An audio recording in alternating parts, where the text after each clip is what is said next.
So if you sat down for a grueling, teeth-grinding 3 hours study session this past Sunday to finally master a new language, Mhm. well, neuroscience actually suggests you have likely already forgotten about 80% of it. Yeah, 80%, which is just a staggering drop-off. Right. It is wild. And I mean, you probably feel a deep, lingering sense of guilt about that too. Yeah. We have this collective underlying assumption that the human brain rewards hard work. We absolutely do. We think it rewards suffering and sheer volume. Exactly. But it doesn't. The brain rewards frequency. And I want to Yeah. talk directly to you, the listener, right now, because I know you have felt the crush of this cycle. Oh, we all have. It's incredibly common. Yeah. You decide you are going to learn English. You buy the thick grammar workbooks, you download the expensive software, and you make this grand declaration that you will study for 2 hours every single day. And then, reality hits. Right. You have a job, you have a family, you have a life. Yeah. The friction gets in the way. You miss a day, then you miss a week. And eventually, you tell yourself that you are just too busy. Or worse. You convince yourself that you simply lack the genetic talent for languages. Yeah. You think your brain just isn't wired to learn this way. Which is an incredibly pervasive narrative. And I mean, it is entirely backward. We set these monumental expectations based on this industrial model of learning. Like an assembly line for the brain. Exactly. The idea that you can just pour information into a brain for 3 hours straight and expect it to stay there. Right, like filling a gas tank. Right. And when we inevitably fail to maintain that unrealistic schedule, we don't blame the flawed methodology. We internalize the failure. Oh, completely. We decide that we are the problem. We assume we lack willpower or, intellectual capacity. But today we're going to trace the biological journey of how a single new piece of information actually enters your brain. And we are going to explore the exact, scientifically proven sequence of events required to trap it there forever. And it is a fascinating process to unpack. It really is. So we're diving deep into a concept known as the 5-minute power habit. And I will be honest, when I first encountered the premise of this approach for our deep dive today, my initial reaction was pure skepticism. Sure, 5 minutes a day to master English. It sounds like a gimmick. It totally sounds like a late-night infomercial. I mean, it just sounds too easy to be real. Well, which is the natural, intuitive response to anything that challenges that no pain, no gain mentality we've all been steeped in. Right. We want the pain.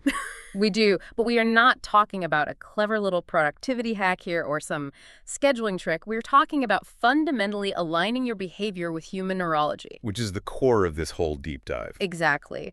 The overarching premise here is that small, daily, consistent repetition literally, physically rewires the structure of your brain. Well, the massive sessions do what? Well, meanwhile, those massive, infrequent efforts, like those weekend cram sessions we talked about, they are actively rejected by your memory systems as a survival mechanism. Wait, actively rejected? The brain actively discards it? Yes, it actively deletes the pathways. See, I always assumed memory just sort of passively faded over time.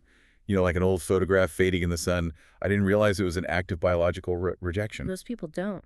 Why on earth does the brain spend energy intentionally deleting things we just spent 3 hours trying to learn? Because the brain is an aggressively efficient energy management system. I mean, it consumes about 20% of your body's energy, despite being only 2% of your body weight. Oh, wow. That is a massive energy drain. It is. So it cannot afford to maintain neural pathways for information that isn't critical for your daily survival. Okay, that makes sense. If you only encounter a set of English vocabulary words once a week, even if you stare at them for 3 hours on a Sunday, the brain assesses that input. And it basically just flags it as useless. Pretty much. It essentially concludes, well, we haven't seen this data in 6 days. It clearly is not vital for navigating our environment. Delete the pathway to save energy. Yeah, it's a process called synaptic pruning. You aren't just forgetting, your brain is actively pruning away the connections. That is slightly terrifying, honestly. Yeah. But it also completely explains why the traditional approach feels so miserable. We are literally fighting our own biology. Exactly, you're swimming upstream. Right. So to reverse engineer this, to work with our biology instead of against it, we have to rethink our entire approach. And our journey today is going to cover 3 distinct phases. Which is a great way to break down the sources we have. Yeah, so first we have to confront the psychological barrier of simply starting. We have to look at why sitting down to learn feels so incredibly difficult and how to bypass that mental roadblock. Because if you don't start, nothing else matters. Exactly. Then we are going to break down the exact biological mechanism that makes consistency infinitely more powerful than volume. And finally, we are going to detail the 3 specific practical daily habits. The actual 5-minute sequence itself. Right. The sequence that takes advantage of this biology to cement a language in your mind. But before we get to the mechanics of the habits, we have to deal with the inertia. The inertia is everything. The psychology of inertia is basically the gatekeeper. Yeah, if you can't get yourself to start, the neuroscience of memory doesn't matter at all. Right. You have to solve the problem of getting yourself into the chair, opening the book, or pressing play on the audio, and that requires overcoming a massive amount of psychological friction. And to visualize this friction, the material we are analyzing today uses this brilliant analogy. So imagine you are standing in a field, and right in front of you is a massive, heavy boulder. The heavy rock. The heavy rock. You know you need to move it across the field. So you walk up to it, you plant your feet, you put your hands flat against the rough stone, and you push with absolutely everything you have. And it's exhausting. Beyond exhausting. Your muscles are straining, your shoes are slipping in the dirt, and the rock simply will not budge.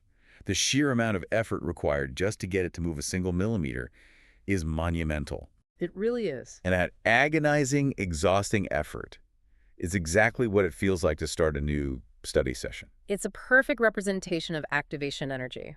In physics, we talk about static friction versus kinetic friction. Okay, unpack that for us. So, a stationary object has static friction, which is the force that keeps it at rest. It always, without exception, takes significantly more force to overcome static friction and get an object moving than it does to maintain that movement once it's already in motion. Right, because an object in motion wants to stay in motion. Exactly. And your brain experiences a psychological equivalent to static friction. The transition from resting state to focused cognitive effort requires a massive spike in dopamine and metabolic energy just to initiate the task. Just to get off the couch. Literally, yes, just to initiate. And that is the crucial point here. Once that heavy rock finally rolls forward an inch, once it is actually in motion, the kinetic friction takes over. The physics change entirely. Suddenly, you aren't pushing with your entire body weight anymore. You are just keeping it rolling. The momentum is doing half the work for you. It becomes surprisingly easy to keep walking forward with it. Because the hardest part is over. Right. The absolute hardest, most agonizing part is just those first few seconds of pushing. If you can survive the first few seconds, the rest of the session is usually fine. Precisely. Executive dysfunction, which is what we often mistakenly label as laziness, usually happens at the boundary line of starting. Oh, that's such a good way to phrase it. Executive dysfunction, not laziness. Yeah, because once you cross the boundary, the task itself isn't nearly as painful as the anticipation of the task. Which brings us to a really fascinating dialogue presented in our source material. It's this conversation between 2 characters, Lisa and Tom. This is a great example to look at. Yeah, so Lisa is staring at her own personal heavy rock. She desperately wants to study English, but she keeps putting it off. She tells Tom that she just feels lazy, that the thought of starting is too overwhelming. A very relatable feeling. Extremely relatable. So Tom suggests a strategy he calls the 10-minute rule. He tells Lisa to commit to studying for just 10 minutes. But there is a catch. The permission to stop. Yes. She has to give herself the explicit, absolute permission to stop immediately the second those 10 minutes are up. Now, I had to stop right here and raise a flag. Okay, what's the flag? Well, our entire premise today, the core concept we're exploring in this deep dive, is the 5-minute power habit. But this dialogue explicitly introduces a 10-minute rule. Ah, I see where you're going. Yeah, are we shifting the goalposts here? Why is Tom telling her to do 10 minutes if the entire philosophy is built around a 5-minute habit? Doesn't that undermine the methodology right out of the gate? It is a very sharp catch, and on the surface, it does look like a contradiction. But if we dig into the cognitive behavioral mechanics of what Tom is actually doing, the exact minute count is largely irrelevant. Really? 5, 10, doesn't matter? Not really, no. Whether it is 5, 10, or even 2, what matters is the psychological function of the rule. Both the 5-minute habit and the 10-minute rule are deploying the exact same mechanism. Which is what exactly? They are providing an ironclad permission to stop. They are artificially lowering the psychological barrier to entry by reducing the perceived activation energy. So it's basically a negotiation tactic with your own brain. Exactly that. It is a cognitive bypass. When Lisa looks at a potential 2-hour study session, her brain calculates the energetic cost. And it freaks out. Right. It looks at that massive, immovable rock and says, well, that requires too much metabolic energy. We are tired. I refuse to push that. The static friction is too high. Exactly.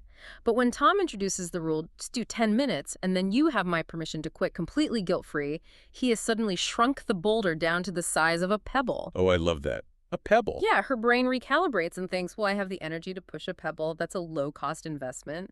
And the really clever part is what happens after you start pushing the pebble. The narrator of the source material makes an observation about their own experience with this that I found incredibly revealing. The part about wanting to continue. Yes. They noted some days I did 5 minutes and stopped, but most days after 5 minutes I wanted to continue. Because the rock was already rolling, the static friction was broken. It's essentially a psychological loophole. Yeah. You are tricking yourself into starting by promising yourself you can quit, knowing full well that once you start, you probably won't want to quit. It's remarkably effective. It reminds me of how you have to negotiate with a toddler who doesn't want to clean up their room. Have you ever tried that? Oh, absolutely. The room always looks too big. Right. If you tell a toddler to clean the entire room, they look at the sheer volume of the mess and they throw a tantrum. It's too big. But if you say, hey, just put these 3 blue blocks in the toy box, and then we're all done, they usually do it. Because 3 blocks is manageable. Exactly. And almost every time, once they put the 3 blocks away, they just keep picking up other toys because they're already moving. They're already in the mode of cleaning. They've overcome the initial resistance. Right. We like to think we are sophisticated adults, but our brains are highly reactive to that exact same toddler logic. We have to shrink the task to get ourselves moving. It is a highly effective and, frankly, very compassionate way to treat yourself. Compassionate, yeah. That's a good word for it. You are acknowledging the biological reality that starting is hard. And instead of berating yourself for being lazy, you are actively managing your own neurochemistry. You're outsmarting yourself. Yes, by granting yourself the absolute guilt-free permission to stop after 5 or 10 minutes, you remove the dread. You remove the cortisol spike associated with an overwhelming task. You just start pushing. Okay, so we've hacked the static friction. We've used the toddler logic to shrink the rock, and now the rock is rolling. We are in motion. The hardest part is done. But this is where the methodology takes a sharp left turn. The logical assumption is that once the rock is rolling, you should just keep pushing it for hours to maximize your progress.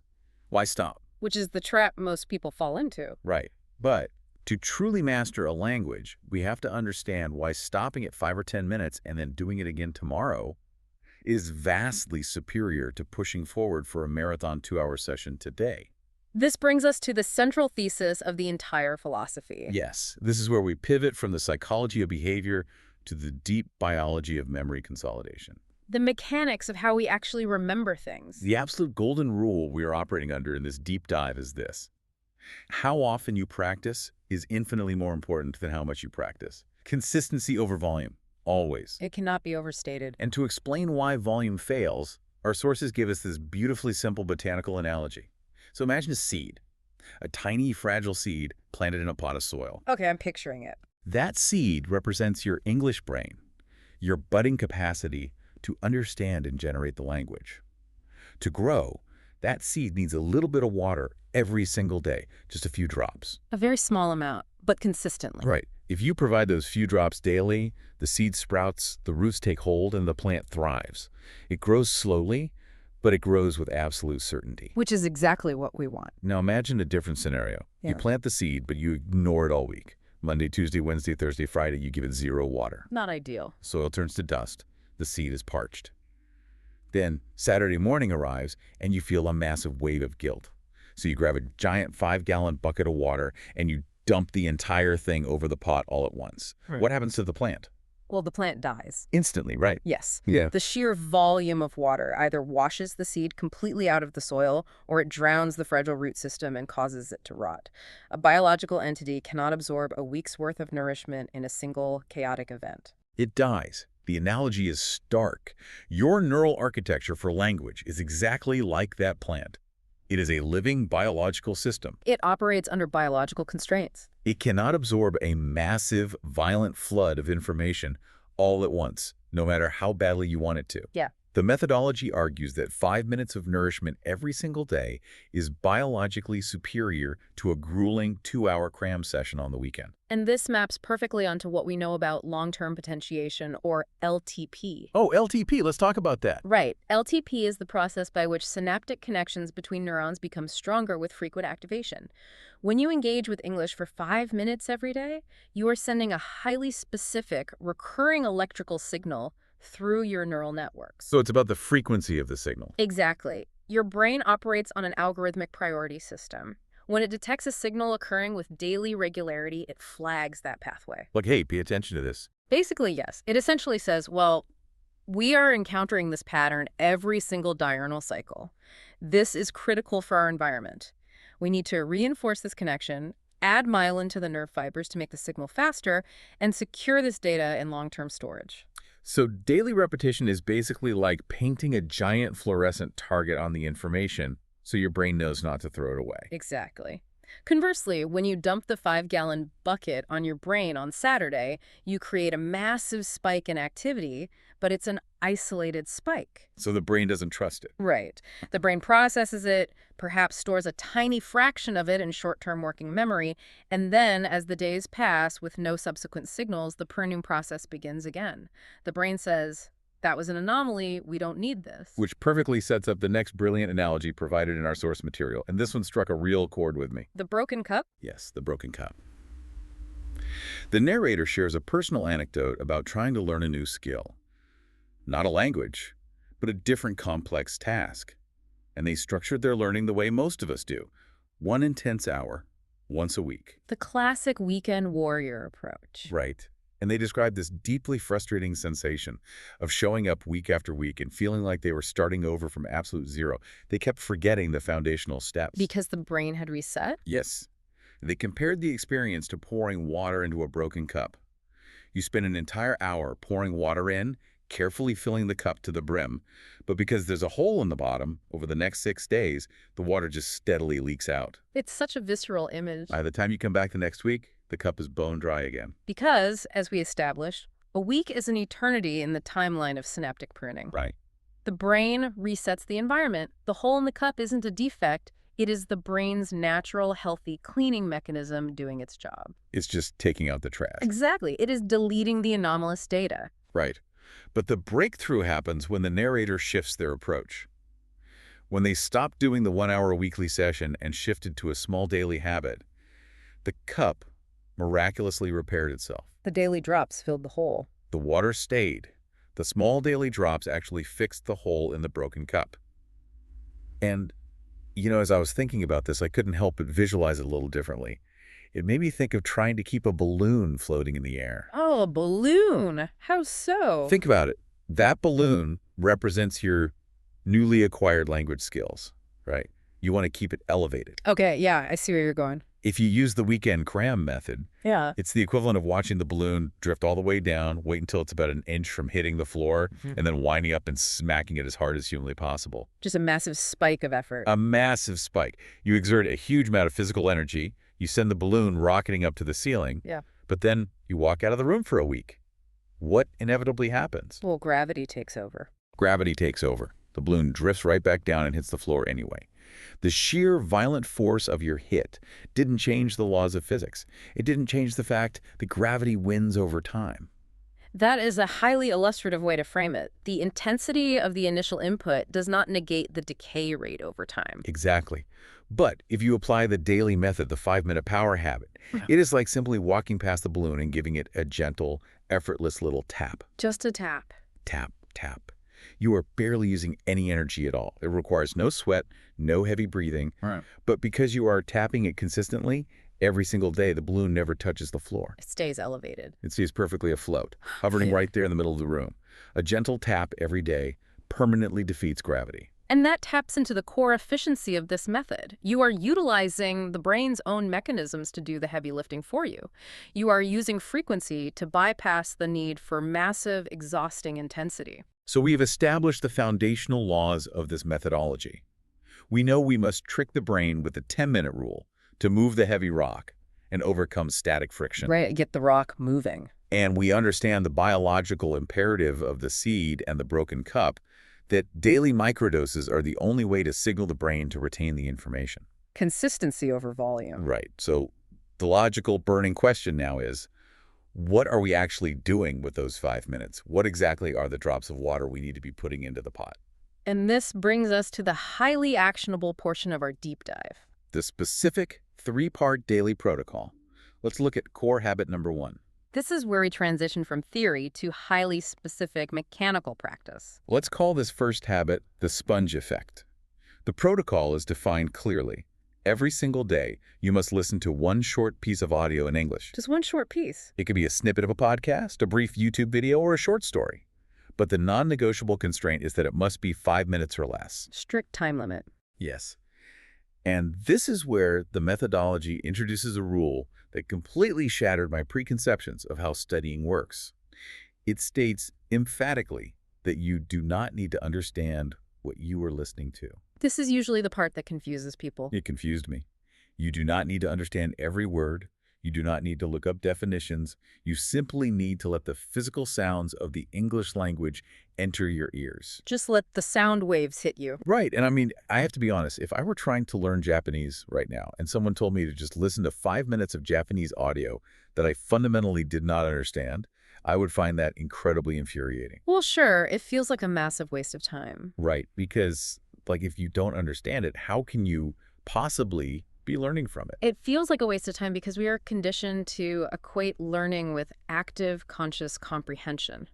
We think if we aren't translating the words in real time, nothing is happening. If we aren't sweating, we aren't learning. Exactly. But the underlying neurology of language acquisition tells a completely different story. The source uses the metaphor of a sponge here, and it is highly apt. The sponge on the counter. Right. The text states that after a few weeks of this passive listening, something magical occurs. You begin to understand more without trying, without studying, because your brain is learning quietly in the background. Learning quietly in the background. It sounds so passive.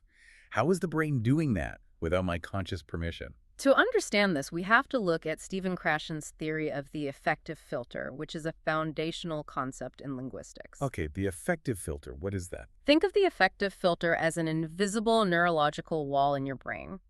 When you sit down with a textbook and forcefully try to memorize 20 new verbs, you induce cognitive stress. You're putting pressure on yourself. Right, you create a high-stakes environment where you are demanding performance from yourself. This stress triggers the release of cortisol, and that cortisol physically raises the affective filter. It builds the wall. Wow, literally a wall against learning. Yes. Your brain becomes so preoccupied with the anxiety of failing the task that the linguistic input simply bounces off the wall. It never reaches the language acquisition center of your brain. So by trying really hard to force the learning, we are actively triggering a stress response that physically blocks us from learning. That is a cruel biological joke. It is counterproductive, yes, but by engaging in 5 minutes of passive listening with the explicit, strict instruction that you are not required to understand it, you completely bypass the stress response. Because there's no test. Exactly. You eliminate the performance anxiety, the affective filter drops entirely, the wall comes down, you are simply allowing the physical sound waves to hit your eardrum. Just letting it wash over you. And when the wall is down, your brain's subconscious pattern recognition engine is allowed to turn on. The pattern recognition engine. Yes. Human brains are arguably the most advanced pattern recognition machines in the known universe. Even when you are not consciously trying to understand the meaning of the words, your brain is analyzing the audio. It's working in the background. Constantly. It is mapping the cadence, the rhythm, the intonation. It is learning where the natural pauses occur. It is isolating the physical sounds of the vowels and consonants. Back to the sponge analogy. Right. Think of a dry sponge sitting on your kitchen counter. If you spill a tiny amount of water next to it, the sponge doesn't have to try to absorb it. It doesn't flex a muscle. It just naturally draws the water in. Exactly, through its porous structure. The text argues that your brain absorbs language slowly, quietly, but constantly. That magical feeling of sudden comprehension isn't magic at all. It's just the brain doing its job. It is simply the culmination of weeks of subconscious data processing finally bubbling up to your conscious mind. You are basically marinating your brain in the music of a language. You are letting it play in the background while you fold laundry or make coffee. You are just letting the sponge do what the sponge was built to do. Passive absorption. But, knowing that passive listening drops the effective filter leaves us with a mechanical problem. A sponge absorbs water, but a sponge cannot speak. It has no output. Right, comprehension is only half the battle. We have to convert that passive pattern recognition into physical action, which brings us to this second core habit. The transition from the receptive to the productive, from absorbing to generating. And let me warn you, this is the habit that is going to make you sweat a little bit. It is highly active. The protocol for core habit 2 is this. Every single day, you must say exactly 3 sentences out loud in English using your real voice. Not whispering. Not whispering. Not thinking the sentences in your head, physically speaking them into the air. And to justify this, the source introduces what I consider its most powerful mechanical analogy, the bicycle principle. This is a phenomenal analogy. It really is. The methodology argues that speaking a language is not an intellectual exercise. It is a physical skill, governed by the exact same rules as riding a bicycle. This is perhaps the most profound paradigm shift in the entire approach. We are so accustomed to treating language as a repository of knowledge. Like trivia facts. Right? Like memorizing the periodic table or the dates of historical battles. We think if we just accumulate enough data, we will be fluent. But speech is biomechanical. It's physical muscles moving. It involves the highly coordinated movement of your diaphragm, your vocal cords, your tongue, your lips, and your jaw. Yes. You can sit in your living room and read 50 books about the physics of riding a bicycle. You can memorize the exact angle your knee needs to be at to maximize torque on the pedal. You can know all the theory. You can intellectually master the concept of the bicycle. But the absolute second you walk outside and physically put your body on a real bicycle for the first time, what is going to happen? You will immediately lose your balance and fall to the ground. You will crash. Because your intellectual knowledge is entirely disconnected from your muscle memory. Your muscles have absolutely no idea what to do with the information. They haven't been trained. The methodology argues that your mouth works the exact same way. You can know all the English grammar rules in the world, but if your vocal cords have never physically vibrated to produce those specific foreign sounds, you will stumble. Your mouth has to physically learn the habit. You have to get on the bicycle. The motor cortex of your brain needs to map the physical sequences required for phonation. The only way to build those physical neural pathways in the motor cortex is through actual physical repetition of the movements. But getting on the bicycle exposes us to a massive, deeply uncomfortable emotional roadblock. The source material is very honest about this. It's the embarrassment factor. Well, massive embarrassment. It acknowledges that standing in an empty room, staring at the wall and talking to yourself out loud feels incredibly deeply embarrassing. It feels silly. It does. The text gives an example of the sentences you might say. Today is Monday. I feel tired. I want to drink coffee. Just saying that to an empty room feels ridiculous. It triggers a profound feeling of vulnerability.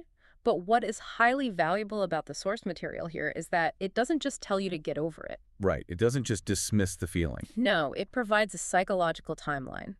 It maps out exactly what you will experience, which helps normalize the discomfort.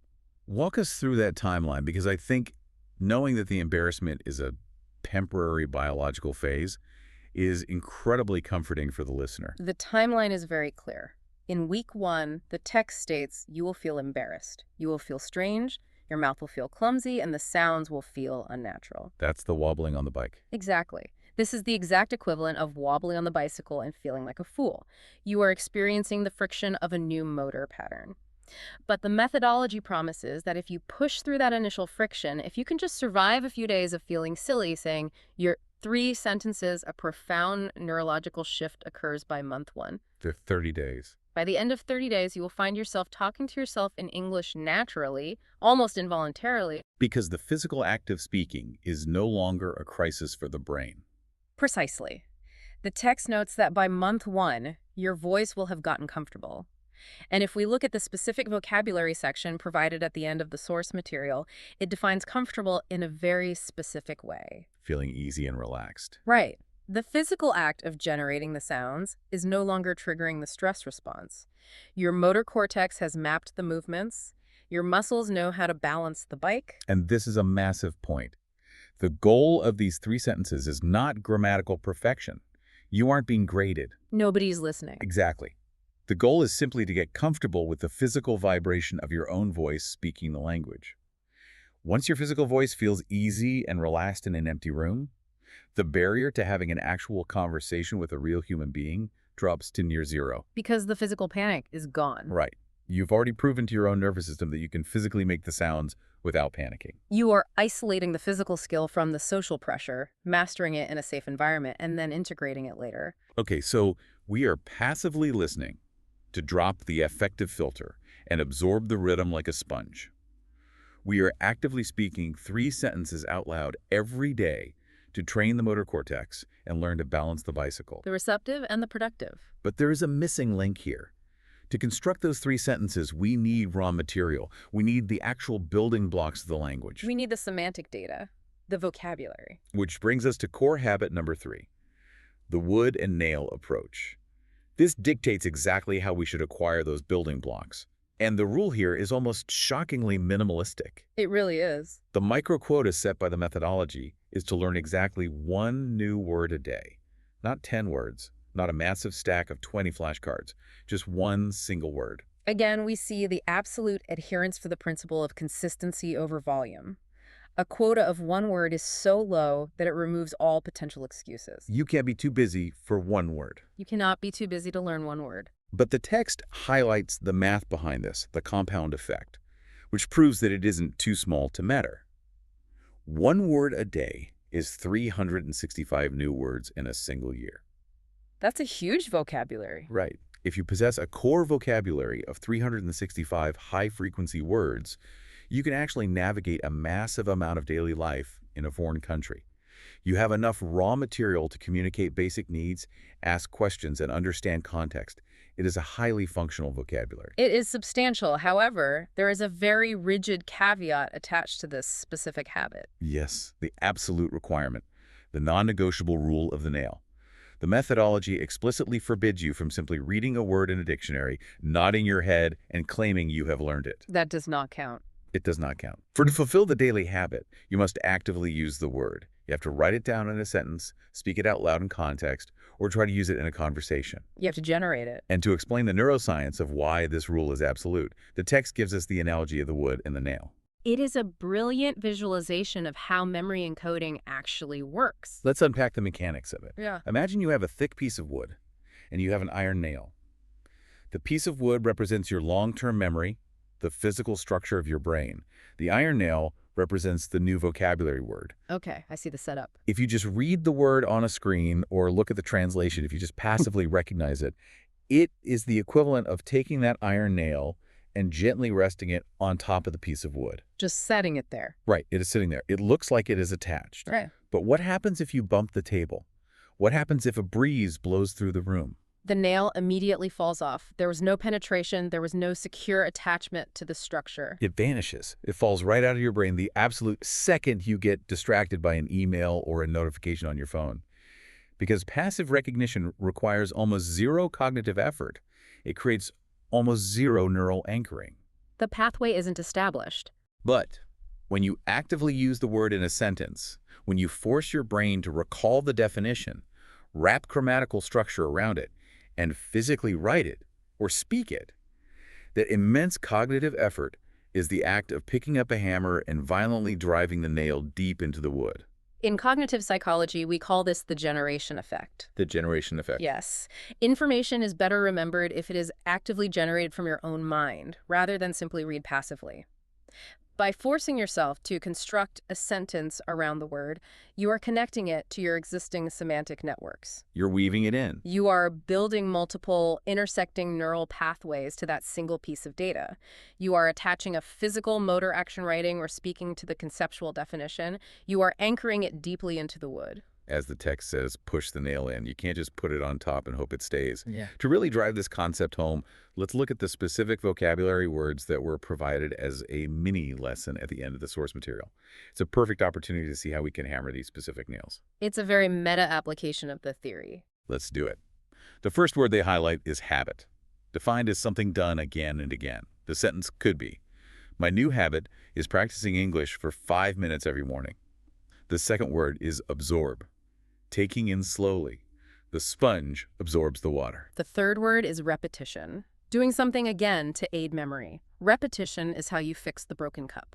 Fourth is embarrassed. Feeling shy initially, I felt embarrassed talking to the wall, but I did it anyway. And finally, the dual concepts of powerful and magical. The compound effect of one word a day is powerful. Great examples. And here's where the source material does something really engaging.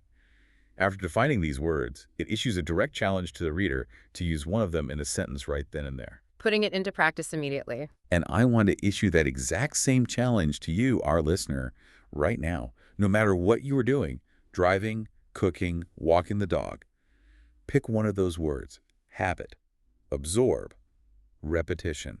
Mentally pick up the hammer and drive the nail into the wood right now. Think of an original sentence using the word absorb and say it out loud. Seriously, I'm going to pause for 3 seconds. Do it. Just give it a try. Okay, if you actually just did that, you just hammered the nail. You just engaged the generation effect. You just practiced the habit. Immediate, practical application of the theory. So those are the 3 foundational pillars. 5 minutes total. Listen passively to be the sponge. Speak 3 sentences actively to ride the bicycle. And learn and use one single word to drive the nail into the wood. That's the core loop. For the vast majority of people, simply executing those 3 things consistently will completely alter their trajectory. They will learn the language. Yeah. But the source material offers one final advanced technique. Yes, an escalation path for those who have stabilized the base habits and want to optimize their 5 minutes. For the listener who is ready to take the bicycle out for a faster ride, the text introduces a technique called shadowing. Shadowing is essentially a high-intensity synthesis of the listening habit and the speaking habit. You are doing both simultaneously. It is the ultimate exercise in mimicking the exact biomechanics of a native speaker. Here's how the text breaks down the execution of shadowing. You find a recorded dialogue between 2 people, for example, the conversation between Lisa and Tom about the 10-minute rule. You listen to the native speaker deliver the first line. Then you jump in. Then, you immediately repeat that exact line out loud, trying to perfectly mimic their pronunciation, their rhythm, and their tone. Then, you read the second speaker's line out loud to complete the interaction. You are basically an actor running lines, taking turns playing both parts of the conversation. By doing this, you aren't just creating your own sentences in isolation. You are stepping into the established rhythm of the language. You are mapping the natural cadence and the emotional delivery as it is actually spoken in the real world. But I have to push back heavily here. When I imagine trying to do this, especially as a beginner, I envision a nightmare scenario. Native speakers talk incredibly fast. They do. If the audio's flying by and I am stumbling over the syllables trying to keep up, doesn't my affective filter instantly shoot right back up? Doesn't the stress of failing to keep pace cause my brain to build the wall again? It certainly could. Doesn't the 5-minute power habit just devolve into a 5-minute panic attack? That is an extremely valid concern. If you approach shadowing as a speed trial, you will absolutely trigger the stress response and defeat the purpose. Right. But the methodology anticipates this exact problem. The text provides highly pragmatic advice to mitigate the panic. It explicitly instructs, if it's too fast, just pause or slow down the video. Oh. You just pause it, you break the flow entirely? Yes, you completely control the pacing. The goal of shadowing is emphatically not speed. Yes. Speed is a byproduct of competence. It is never the goal itself. That takes the pressure off entirely. The text explicitly states that the objective of shadowing is to speak clearly, naturally, and with confidence. Clearly, naturally, and with confidence. Not rapidly. Exactly. If we recall our vocabulary word repetition, the immense power of shadowing lies in repeating the interactive dialogue over and over at a pace your motor cortex can handle. So slowing it down is fine. Yes. By repeating a script, you are leveraging cognitive load theory. How does that apply here? When you try to speak a foreign language in a real conversation, your brain is doing 2 massive tasks simultaneously. It is generating the semantic meaning, deciding what to say, and it is executing the physical movements, deciding how to say it. That is a massive cognitive load. Shadowing removes the first task entirely. Because you are using a script, you already know what to say. You don't have to invent the sentence. You're just focusing on the delivery. Therefore, you can dedicate 100% of your cognitive bandwidth to the physical articulation. You are isolating the physical skill from the generative skill, which allows you to master the biomechanics significantly faster. You are taking the training wheels off the bicycle, but you are riding on a perfectly flat, padded track. You eliminate the variables so you can focus purely on balance. That makes perfect sense. It's an incredibly effective training method. Okay, this has been an incredibly deep, revelatory journey through the mechanics of the human brain and this specific source material. We have traversed from the agonizing friction of the heavy rock, to the life-saving drops of the broken cup, to sponges, bicycles, and the generation effect of the nail. We covered a lot of ground today. It is time for the grand summary. The synthesis of the psychological and biological principles we've uncovered today. Exactly. If there is one overarching paradigm-shifting mission we want you to take away from this deep dive, it is this. You have to drop the guilt. The guilt serves no purpose. None at all. You have to let go of the shame of not having 2 free hours a day to sit at a desk and suffer. The secret formula, mathematically and biologically proven by the architecture of your own nervous system, is that how often is greater than how much. Frequency beats volume. Frequency beats volume. Consistency is the magic that rewires the brain. The human brain is a biological system that craves and responds to daily, repetitive signals. It actively ignores and deletes massive, infrequent data dumps. So work with it. If you want to learn, you have to work with your biology, not fight a losing battle against it. Work with your biology. So I want to relay a very specific, actionable challenge that was issued by the source material directly to you, the listener. Let's hear it. The source says, tonight or tomorrow morning, do your 5 minutes. Just 5. That is the entire challenge. Put the rock in motion. Use the 10-minute rule if you have to. Right. Listen to something short to drop the effective filter. Stand in your room and say 3 sentences out loud to get over the physical embarrassment and train the motor cortex. And learn and actively use exactly 1 new word. Pick up the hammer. Pick up the hammer and push 1 nail into the wood. That is all it takes to trigger the compound effect. And if we step back and connect this methodology to the broader scope of our lives, it leaves us with a truly provocative philosophical question. Well, I'm ready for this. Let's hear it. We have spent this entire hour analyzing how treating our brains with respect, treating them like a growing plant that needs slow daily watering, or like a physical muscle that needs consistent, low-stress use on a bicycle, makes acquiring something as complex as an entire foreign language entirely possible without burnout. Yeah, without the misery. The 5-minute habit works because it acknowledges the reality of static friction and biological memory limits. So the question we must ask ourselves is this. If 5 minutes a day can completely physically rewire how we learn something as daunting as a new language, what other massive, intimidating life goals have you completely abandoned simply because you were trying to dump a massive bucket of water on them all at once? Oh, wow. What else have we given up on because we refused to just push the rock for 5 minutes? That is a profound thought. It makes you wonder. Have we abandoned writing a novel? Have we given up on getting in shape or learning to code or playing an instrument? All because we erroneously believe we needed hours of agonizing effort when the biology of our own brains dictates that we really just needed 5 consistent minutes. It's a powerful realization. It really is. Thank you so much for joining us on this deep dive. I hope this exploration completely fractures how you view your own potential and your own perceived limitations. Small drops every day. Take the challenge tonight or tomorrow morning. Find your 5 minutes. Give the balloon a gentle tap. Work with your brain, not against it. Until next time, get out there and push the rock.